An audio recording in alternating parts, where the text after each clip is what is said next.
川普的关税让欧洲真的现在对美国很感冒啊。来看一下这个欧盟主席冯德莱恩啊，他讲说欧盟已经把对于美国关税反制的措施的暂停期间延长到8月初希望在此期间美方能够透过谈判找到贸易争端的解决方法。那欧洲议会的国贸委员会主席朗吉他也说，欧盟应该要即刻启动反制措施因为美方此举对谈判而言如同一记耳光，所以他不赞成再延了。那这个不是跟贸易伙伴打交道的方式，意思是说我们欧盟不要太软了。那目前这个德国的财政部长他的立场呢，则是如果欧盟没有跟美国达成公平贸易的话，应该是要采取反制措施。所以看起来总的来说，欧洲现在对于美国看起来这个气愤难耐，虽然这个措施不同，但是气是咽不下去的。那目前白宫的经济顾问哈塞特他说这个关税一定是会实施，除非有更好的协议出现。所以白宫再放话，欧盟会有什么样的反制手段呢？来看可能会有这2项，一项是说回应美方对于进口铝课征50%的关税，将会波及到210亿欧元的美国商品，来进行这个美国商品的反制。另外呢，针对美国对等关税的报复措施，欧盟5月以来开始研拟涵盖价值720亿欧元的美国商品所以这个可能是他们的反制手段。再来，欧盟现在也打算跟日本、加拿大一起来反抗这个川普的30%关税。欧盟包含这个跟加拿大、日本的接触之后呢，他们说要讨论协调应对的可能性。目前欧盟跟美国的谈判其实是陷入僵局了，所以此举恐怕会让谈判的这个变数再增多。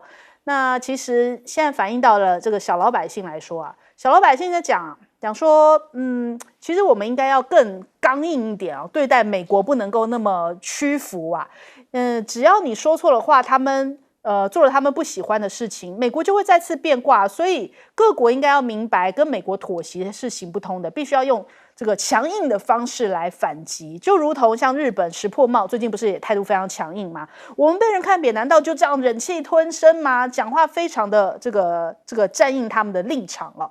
那但是川普也是很强硬的回应，就说日本正在迅速改变立场，对协商还是抱持着期待的。巴西鲁拉也是很强硬，说世界不需要皇帝，但是他也是给予一些制裁但是现在就是看谁先 tackle 啦，就是如果你也强硬我也强硬的话，到底谁拿捏谁呢？那另外看一下这个越南美越现在他们算是比较这个对美国态度比较软一点美越现在他们协议停留在川普的贴文，也没有正式签署协议，就是哪怕你对美国比较软化一点但是看起来好像税率上面也并没有太多的优惠措施。那缅甸军政府的领导人呢，则是感谢了川普的来信，乖乖听话就是吃关税要硬起来恐怕才有的谈，看谁这个最后是胆小鬼嘛。那我们再看一下这个美国的汽车行业则是对于川普征收这个对于铜进口征收50%的关税，他们是警告因为这种金属对于电网、建筑还有汽车制造、消费电子行业至关重要，恐怕会反而影响到自身的这些相关的产业业界也呼吁应该是要放过铜废料。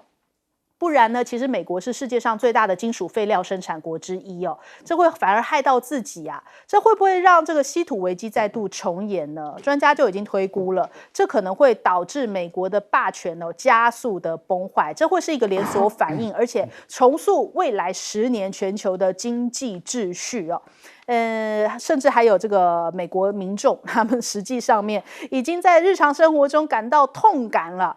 比方说呢，就有美国民众去墨西哥买了一张桌子物流公司还把它拆成2个包裹，结果拿到他手上的时候呢，每个箱子他要支付500多块美元的这种海关边境保护费总共是1170元，而购买这个桌子本身也花了他1980美元，也就是说他光是买这个桌子要多喷台币大概3万块钱，哇，这个非常高额所以看起来并不是这些国家付钱，而是美国的消费者来付钱那如果说对巴西很强硬，他刚刚呛了鲁拉嘛，就说我要给你们征到50%那可能美国接下来喝咖啡也要贵了因为会冲击到美国的咖啡市场，大部分是是从这个巴西进口咖啡豆嘛。如果推高了咖啡的价格，可能会形成一个双输的局面哦。接下来又是美国消费者要买单啦，喝一杯咖啡可能要涨价这个25美分。那我们先来问一下亮哥。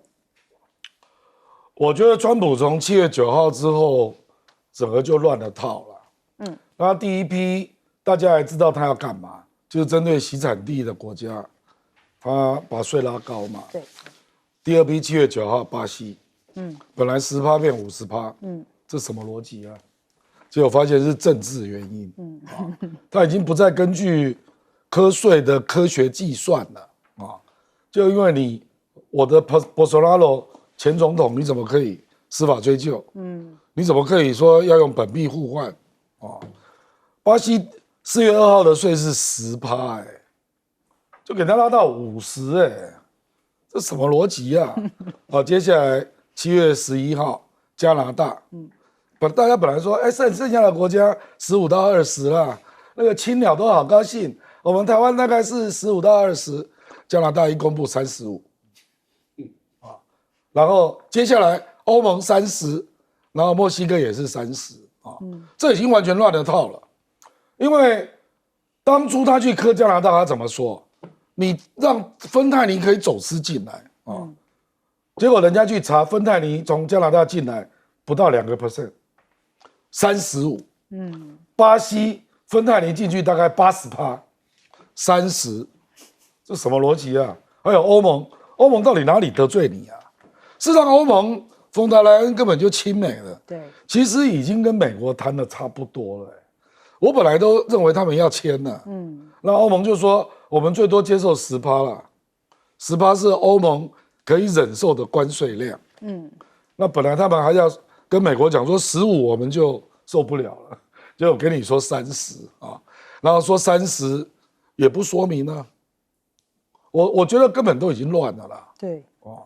所以欧盟你看现在又产生了2种声音嘛，比如说欧洲议会那个贸易代表，他就非常火大，他本来主张今天宣布反制啊，对，那还有第2波的反制贸易清单也要开始拟那各国就分裂嘛，其实欧盟如果这次做不出迅速而明快的共同决定那解散算了啦，解散算了啦。因为你里面就有一个卧底的冯德莱恩嘛，冯德莱恩讲了什么话？说我们8月再来商量。对不起啊，美国 deadline 就8月1号，所以我不知道他在讲什么所以我觉得欧洲自己都乱了啦。那其他国家，鲁拉最有 guts 鲁拉说他那个关税好像我拒收，川普寄给他的信他不收然后说我们立刻研究要反制50%。那因为巴西那个咖啡豆刚好是星巴克跟雀巢进口的咖啡豆，所以有人算过了，说巴西如果少出口10%，那星巴克的咖啡大概就要涨10%。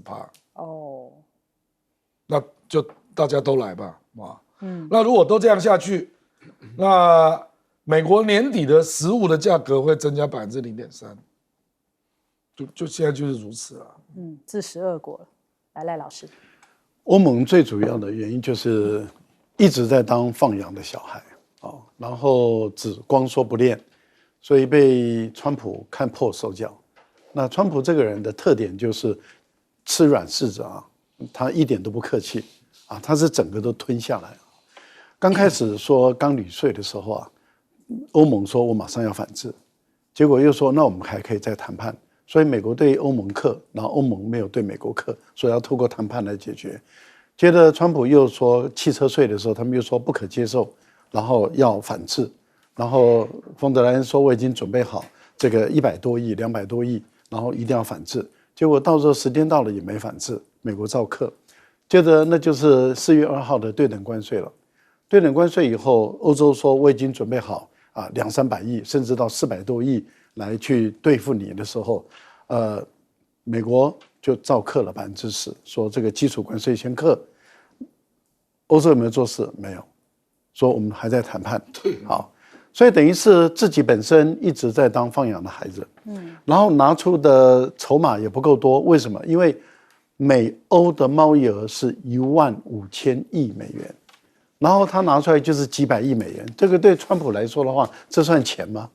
我们的两边的贸易额都是15000亿，你说你要报复我，你要制裁我，也不过就是几百亿啊，只敢拿出几百亿，而且时间到以后都不敢。你看现在说8月1号我都给你课了，而且已经不再是20%哦，因为原本是说没有在我规定的7月9号之前达成协议的话，那就是20了。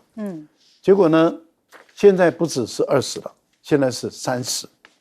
那也就是我再提高价码了，再提高价码了以后，那冯德莱恩克不克？不克，要8月以后再说。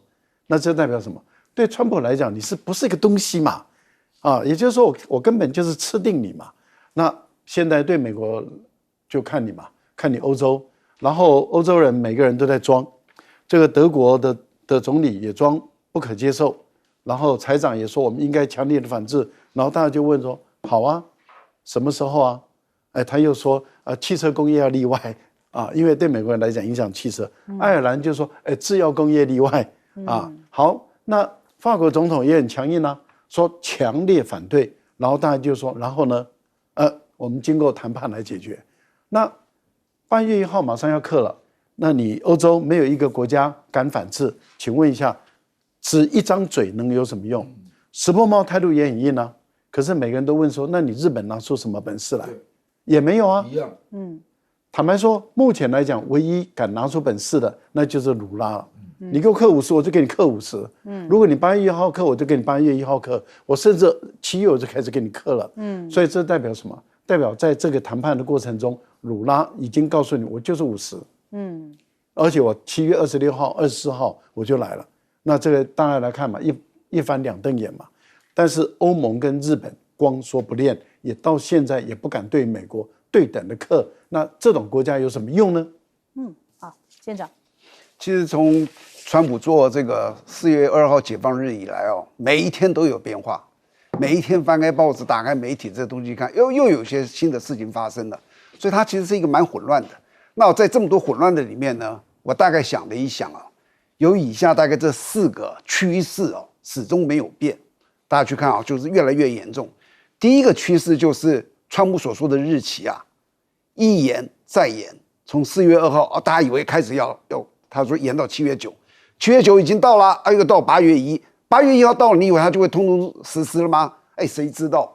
但是你可以看得到，他一延再延，这是第一个趋势第二个趋势你就发觉刚开始大家都觉得说我们好像要尽量配合这个美国的，到现在为止，所有出现的反弹的国家都越来越多，越来越强烈。最典型的代表就是巴西。那接下来别人会比较乖顺吗？还是会越来越强烈呢？然后第三个，大家也慢慢看出来，川普哪是说什么关税他随便说个东西，只要你不听他的，他就拿个关税来。巴西是最明显的，那是他的内政，关贸易什么关系？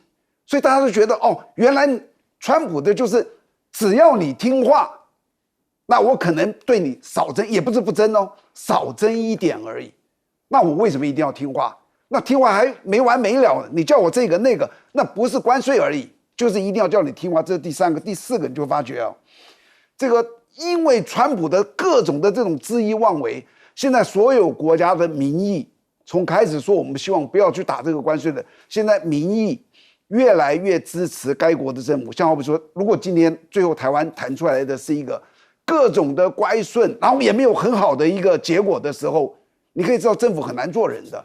所以每一国政府都是想说，我是不是在哪些方面要表达出强硬一点？然后还有一个大家可能忘了，美国最近一直在讲说他们的这个关税获得的利益，那只是他目前看到的。好比说，他最近说他多增了1000亿，你们有没有想到他带来的害处？还没看到什么叫做害处？未来的通膨、未来的失业率、未来的工厂倒闭率都还没看到。但是现在你只看到的就是利。未来这一段时间，我们会慢慢的看到它所浮现的这些弊端会一个一个出现。最后我预测一下，可能全世界减1，就是美国给它挪开，大家趋着我们好好做生意。好。好，我们先休息一下，广州忙回来。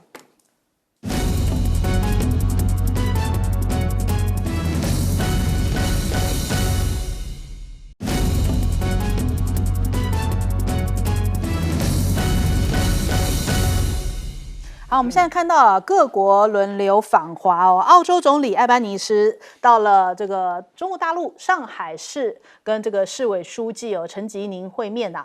那也见证到了澳洲旅游局和这个内地网上旅游的服务平台，他们签订了新的合作协议来推广旅游。那本周二的时候呢，他也会去到北京跟中国国家主席习近平见面，还有国务院总理李强也会会面哦。不过呢，他这一次有提到说，这个能和就和，需反就反，跟中国大陆能合作就合作，但是该反对的时候也反对啊。相信双方能够就分歧来进行坦诚的对话。那主要呢，可能矿产是一个焦点哦。美方呢，依据国防生产法的承诺，将澳洲的矿产指定为美国的国内资源，并且依照削减通膨法的规定，澳洲厂商呢将可受益于3690亿美元的激励奖金，但前提是公司的股权外国人不可以持有超过25%，而中国大陆呢，则是美国关切的外国投资人，所以迫使澳方必须要严格的审查。在这样的背景之下呢，艾班尼斯率领的贸易代表团访问中国大陆，那堪称重量级的产业代表就是澳洲的矿业巨头力拓。那他这一次也是这个同行之一哦，他们也会在上海、北京、成都这3座城市来参加多场的商务活动。另一方面来看一下印度呢，印度的外长苏杰生也打算在15号的时候，要来参与上合组织的这个成员国外长理事会的会议。那这也算是他这个，就是说中印有这个矛盾冲突5年以来首次外长访问中国大陆，这也算是为着接下来中美双方的领导人会面来进行一个前期的铺路哦。苏杰生这一次还会跟王毅进行会谈，那双方要讨论的一些话题包含了稀土印巴局势还有中印恢复直航这些相关的这个内容哦。那还传出王毅也有可能会在本月份的时候访问印度，跟印度的国家安全顾问进行边境问题的讨论。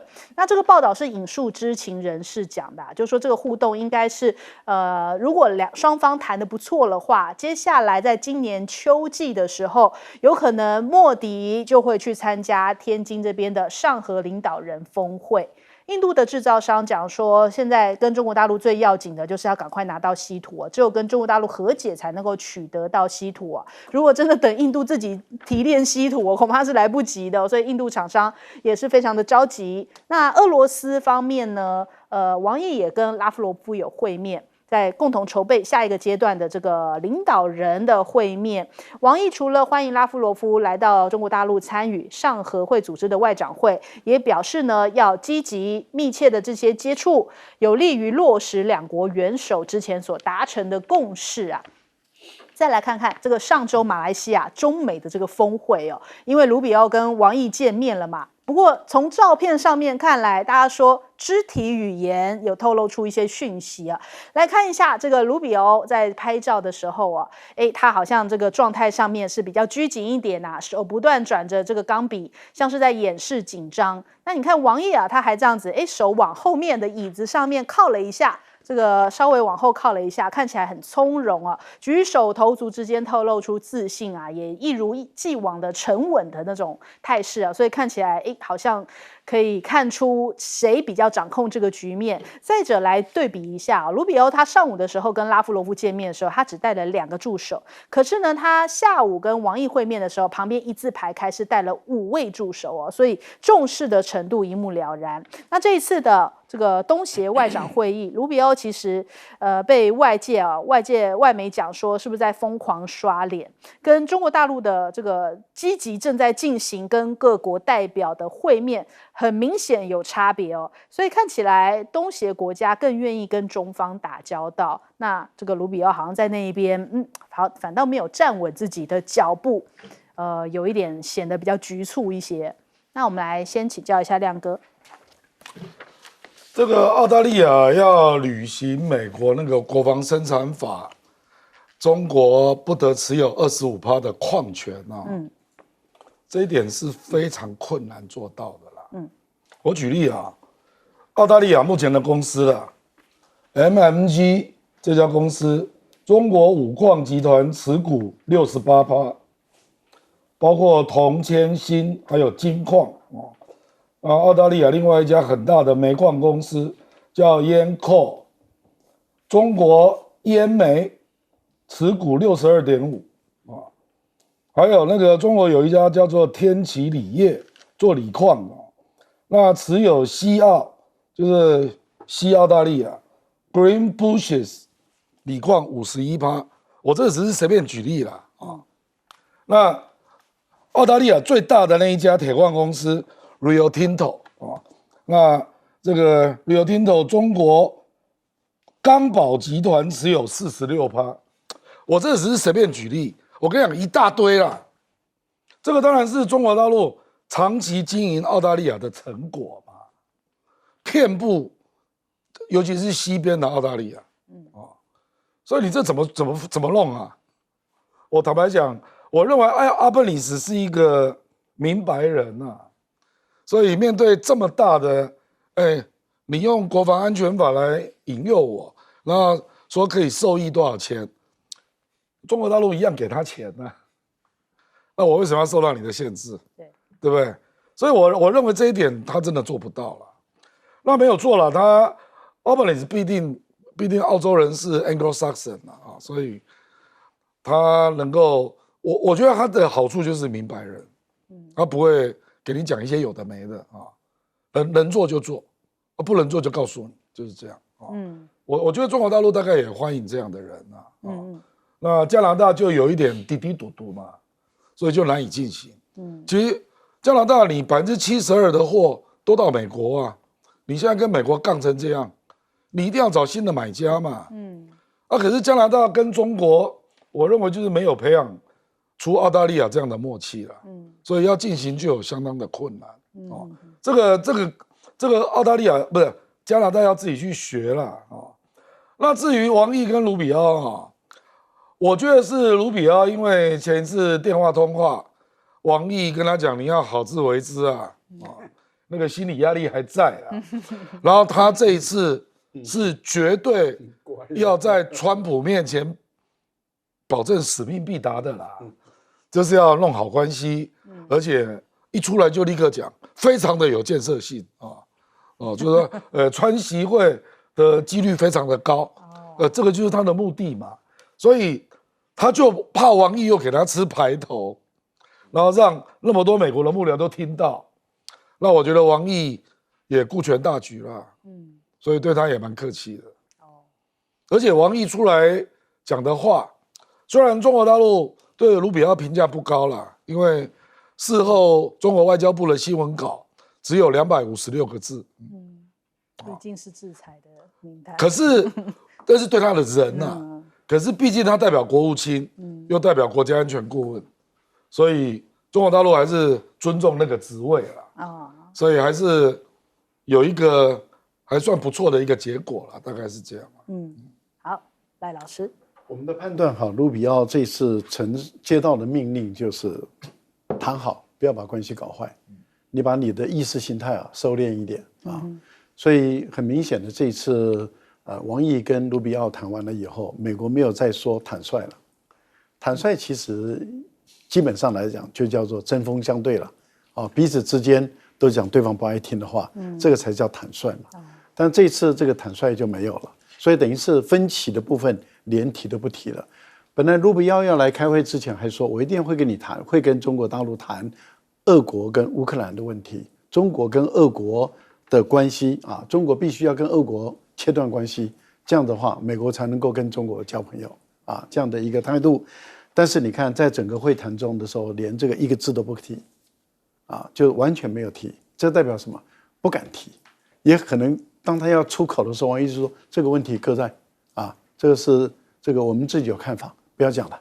那很有可能卢比奥就赶快吞进去了，因为避免搞坏关系，到最后又出来又说坦率了。那坦率，那川普就不要去中国大陆访问了所以我想这次谈的对卢比奥来讲，这个意识形态那么重的一个国务卿啊，在这一次里面收敛不少，要不然的话他官位不保嘛所以我觉得为了保官位，那就把意识形态丢在垃圾桶了，然后就开始很务实的来谈问题，所以每个人为了官，原来都可以把意识形态丢在垃圾桶的啊。事后声明没有讲坦率交流，没有，没有，说没有，说非常建设性，对，非常建设性的这个，所以我们就可以看得出来说，原来意识形态也是假的，政治利益、官位是真的那是实实在在的。好，但是美国的关税确实让他的盟友大部分的国家都痛苦，那中国大陆反其道而行。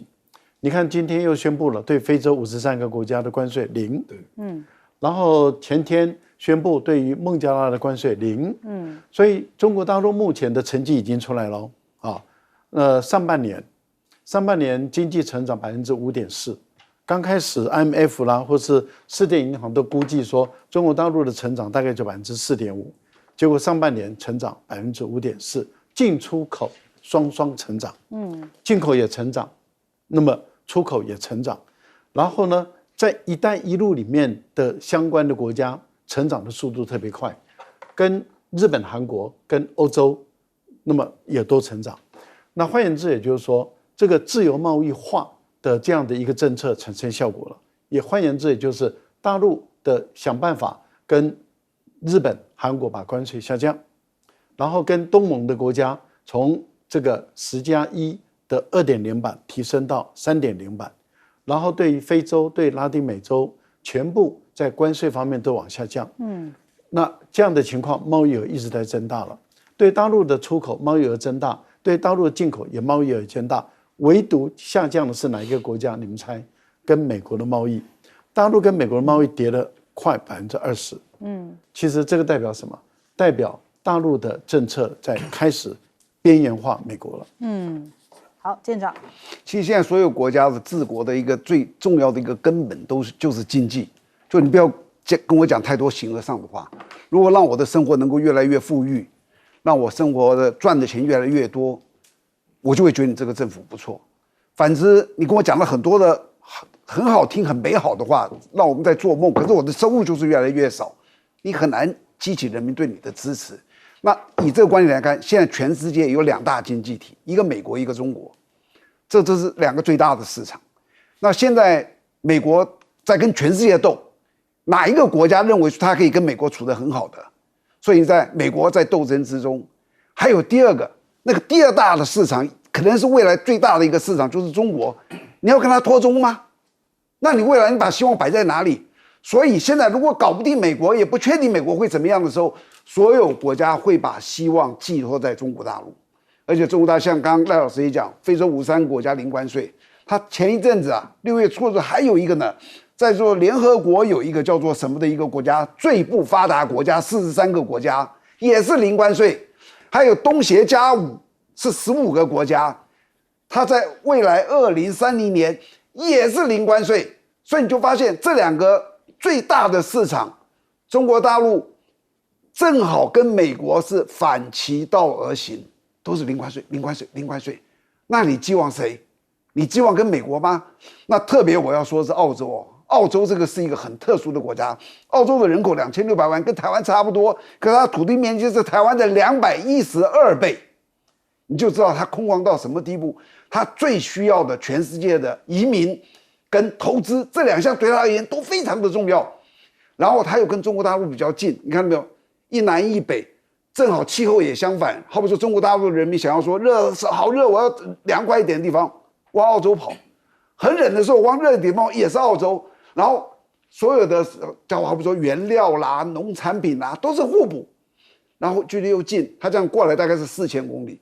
它如果要往东边这里往美国跑，大概是1万公里以上，最近的2个点大概都1万公里。我问你，如果你是澳洲的总理，你现在看到的第一个这2个市场，一个美国，一个这个中国啊，美国这样子对我抽我这么多的税，川普又是这样子的人，那我再脱中，我就不要活了，我也不要去治理了。然后接着就是说我需要哪个国家来帮我移民啦、投资啦，我相信当然是他希望跟中国建立一些很好的一些关系。所以我要讲王毅跟那个 Rubio 其实大家真的可以去想一想，两个不同制度所产生的这些领导人的能力有差多少？大家看看王毅，从很小的官就一直在外交界，一路上来，他什么时候会离开他的外交界？所以他的政策会一直延续下去。美国呢？Rubio 原来在干嘛？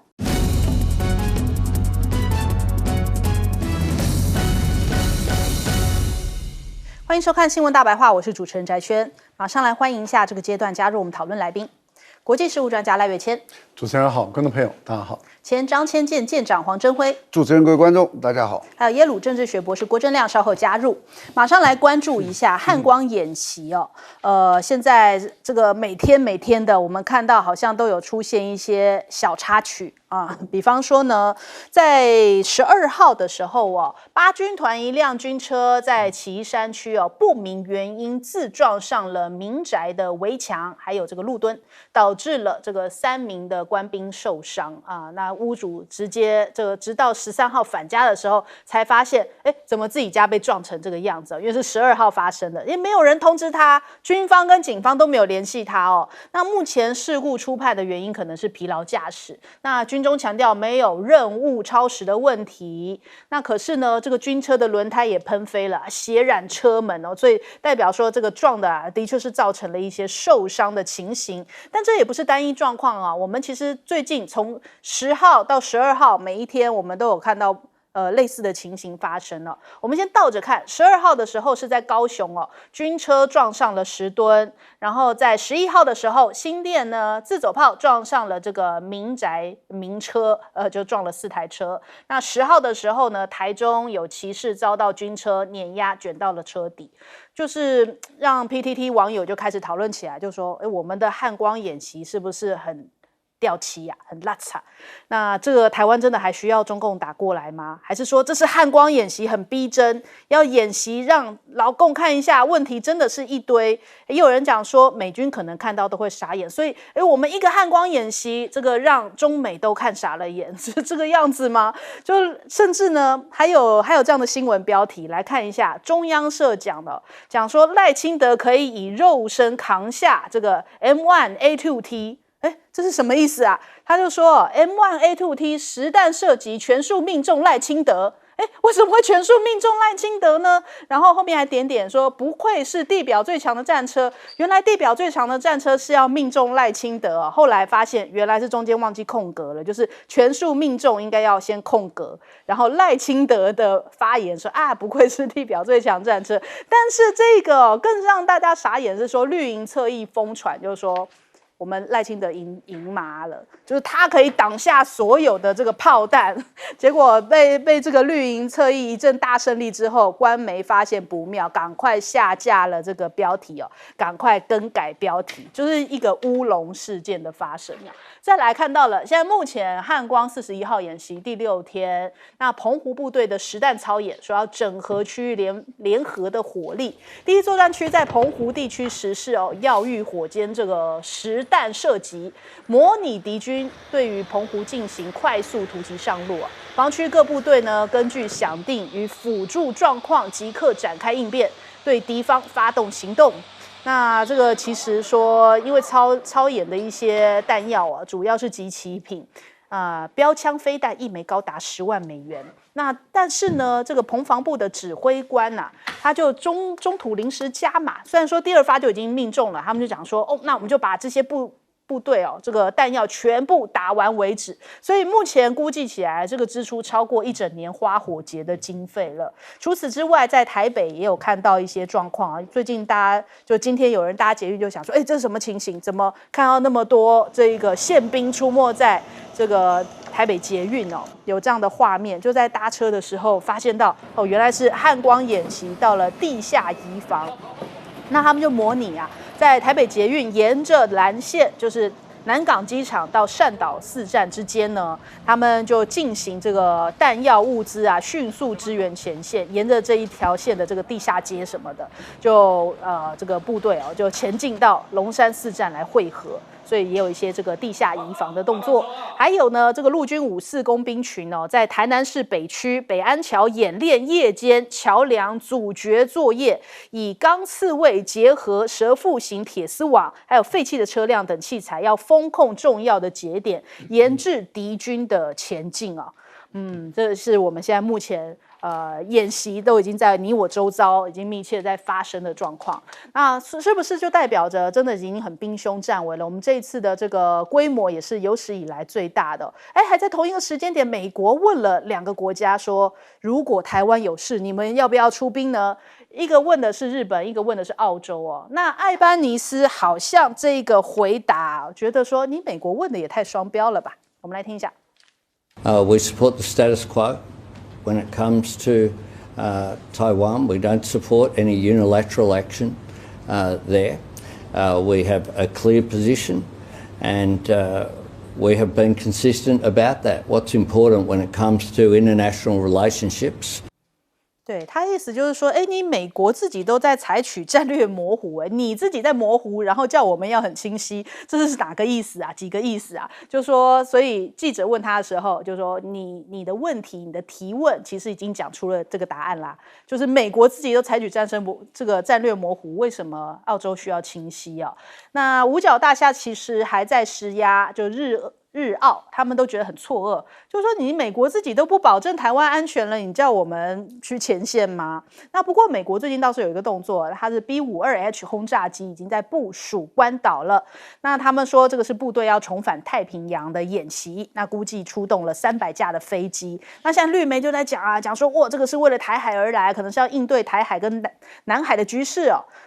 那这个人家讲说，会不会只是一个单纯美国部队要移防，就往这个关岛这边来移动，慢慢移走，不在第一岛链往关岛走哦？是不是绿营？他只用标题来告诉你说，他是为了这个局势，但什么样的意思呢？是不是为了因为局势很严重，所以往外移呢？他没有说清楚呢。这个是不是又用一个标题来呈现美国支持台湾？那再来对比一下伊朗最近被人家发现说，他突袭了卡达的美军基地，卫星影像显示出来呢，其实他们是有命中的而且造成了一定程度的损害，但是美方却是轻描淡写的。就有人说，退一万步讲啦，你看连伊朗都可以有这样的命中，这个精准击中这个美方的建筑物，那如果今天换作是解放军呢，会更精准还是更不精准呢？我们来问一下亮哥怎么看？我这次汉光演习它是没有脚本啊。那没有脚本，可是我感觉它设定我们好像要躲藏在这个居民住宅的区里面比如说，我就看到那个海马斯那个多管火箭，它就躲在那个台中的市区，就一个公园，不知道一个反正有树林啊，那是在老百姓都在附近拿老百姓不，我的意思就是，他并没有要排除什么居民混合这个状态啦。不然为什么车子会有这么多事故？比如说高雄那个是那个损伤最严重的嘛，他怎么会撞到10吨呢？我跟你讲，这个一定是比如说那个出题目的临时下个状况，然后叫他要在多少时间内要赶到哪个地方，就是临时状况，所以他赶嘛。那可能就是他可能也是，我不知道他是不是自愿意啦，就也没那么多经验，就撞到10吨，那不是那个整个那个爆开嘛，3个人受伤那为什么是走市区的路呢？你没有发现都是在市区里面发生的吗？新店、高雄、台中。对，我前2天上班还看到军车从我家那这样的意思是什么？这个一定是城镇战演练，这个绝对不是滩头决战嘛，这个早就过了滩头决战了，已经进来了嘛。所以你想定的状况是在老百姓住的城区里面作战吗？这个恐怕国防部要回答因为后续的包括，哎呦，既然还可以搭捷运啊，作战的时候还有捷运哦，你可以搭捷运哦，那共军也可以搭捷运啊，是这意思吗？我的意思是说啊，就是你用捷运来做移防，那是什么意思啊？所以你是跟老百姓是打在一起的，是不是？哦，那所以才会有那个，因为那个李敏雄刚好是总统府的那个社会韧性的顾问嘛，对，所以他就提供全联协助嘛，是对不对？哦，那全联的店员要再当做食物补给站嘛，作战的时候有可能这样吗？你认为全联还会开着吗？不会。所以我就不知道他这个作战的想定啊，因为我的感觉就是他就是在城镇里面作战嘛，然后你没有做那个撤离民众这个动作啊，你没有做这个动作啊，哪有人这样搞？你去看乌克兰的城镇战，马里乌波尔6万人的人口，撤离到最后，那个整个城都打烂了。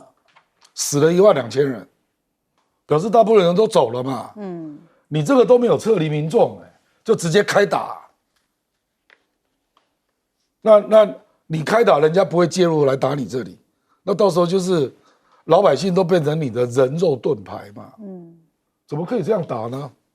就你的逻辑是什么？你是希望把老百姓都卷进来打，是不是？他真的这样想吗？他真的是这样想？不然为什么都在社区里面撞车嘛？对，又在全联，又在社区压到门口车啊，干嘛？表示你并不是有一个扩清的一个场所在作战嘛？没有嘛？哦，你跟老百姓是混在一起的嘛？所以我就不知道这个作战想定，因为我实在看到一个事故一个事故这样接着来，而且你看都是在市区里面啊，对，你不觉得这样很奇怪吗？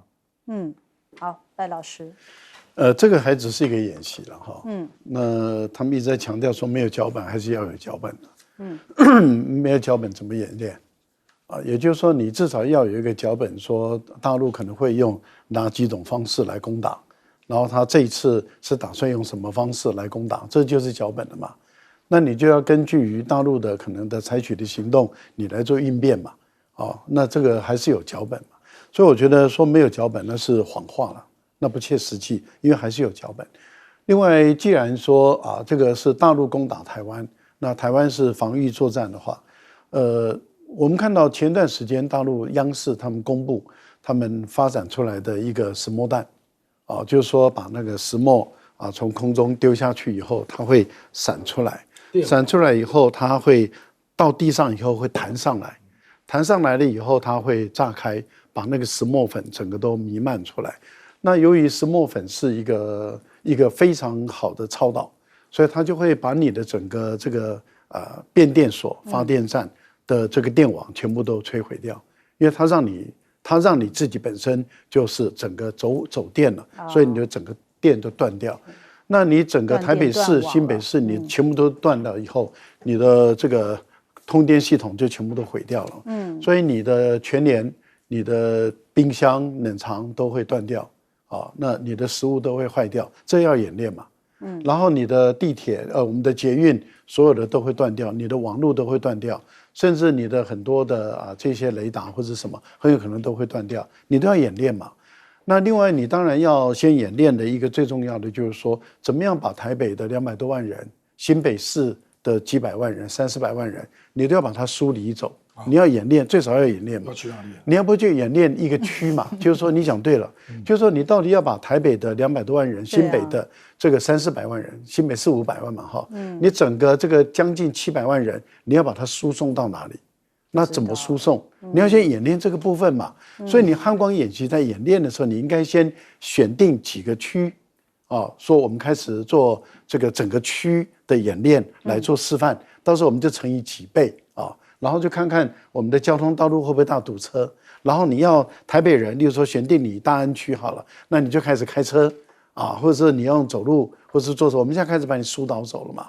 那你要怎么过台北桥？你的人要怎么移动？你要带什么？那大小孩子要牵手，你总共要疏导花多少时间才能够疏导出一个区？或是你的这个，例如说永和区，你要花多少时间才能够把整个区的居民都疏导光？你要做测试嘛，然后再来看看说整个战争打法。那你这些都没有做，那你等于是要老百姓当你的人肉盾牌，这样不对的啦啊！我个人倒是认为说，演习期间已经算很好了。然后你也不可能演习说我上班8小时嘛，说8小时时间到换班啊，你从这个地方下班了，另外的，所以他说没有超时也不可能嘛，所以这些军方讲话你就告诉大家，演习期间每一个小兵他工作服勤多少时间，对，你给大家公布嘛，你不能说绝对没有超时，明明就有超时嘛。最后一个我们要讲的是，这还是演习哦，那实际上的战争。有生命的压力、疲劳，然后紧迫感、时间压迫感更大。现在的战损都这样子，到时候战争你要乘以多少倍的战损这个都要算出来。所以我们请台湾的国防部就把自己弄清楚，你要为台独而战的时候，你要死多少人，先告诉我们台湾老百姓。好，舰长。首先我们要看这个演习在那么多次的演习，我们在台湾这么多长的时间，你何曾几时看过演习这么多的军队在民间穿梭的？对，所以坦白讲，这一次演习，国防部敢下这么大的决心呢，我倒给他们的勇气值得肯定的。那我同时想说，这么多的演习在这里出现在我们身边，其实他告诉我们一件事情：民进党将来在这场战争里面，他是要把全民一起拖进去的。我们这场战争叫防卫战。如果说我们今天去打别人，好比说我们去打这个菲律宾。那是职业军人的责任。各位记住，防卫战是全民的责任。我说全民包含军跟民，一个都跑不掉。就好像刚刚说，你说去疏散台北市、台北县，那根本不可能。那演习他在找他的很多问题，他不见得有答案我举个例子，他们这次动员2万多人，你以为动员2万多人很容易吗？他们真的动员来才发觉，我不要说给他枪弹衣服了，光给他们吃饭就很困难。那我们这个后备还有200多万人，你知不知道？所以他会发觉其实有很多困难。你以为叫一个部队从这到那是这么简单的事其实它非常困难。然后第二个，你所有这些看到这些车祸其实到目前为止发生了5起，有1起是很怪异的，就是那个轻型轮车。那个轻型轮车就跟你在开一辆车一样，能够撞上去，绝不是一个正常的状况。但是其余的那个都是你搞清楚就会知道，我们的道路宽度一般的大概3公尺到3.5公尺。高速公路不算，我说所有你现在看得到的大概3公尺到3.5，你知道我们那个装甲车多宽？3.66跟3.63，那个撞车的那个是3.63的 ，M1A2 是3.6，就它的宽度比道路还要宽。然后那个这么宽了之后，你那个驾驶员在前面，他只能看到一个很小的一个角落，因为旁边都是弹药，什么东西挡到。那个尤其是 M1A2，那个驾驶员是躺在底下这样子，在那个拉那个车的，而且他没有轮盘，你知道。他是靠2个这样子推，2个一起推，就是一起往前跑，一个前一个后就在原地打转，非常难控制。他有坦克所以他很容易刮到旁边的车，他以为没事，刮到车才知道。是不是我们最近在路上遇到就离远一点，对，那个闪远一点，他根本看不到你，你知道吧？就离远一点比较自求多福。那当然就是第一个，你以后你演习不要让这个坦克车进入市区。第二个就像你刚才说的，看到就跑，他根本看不到你，知道吧？所以那个出事是难免的。好，我们先休息一下，广告之后马上回来。问题是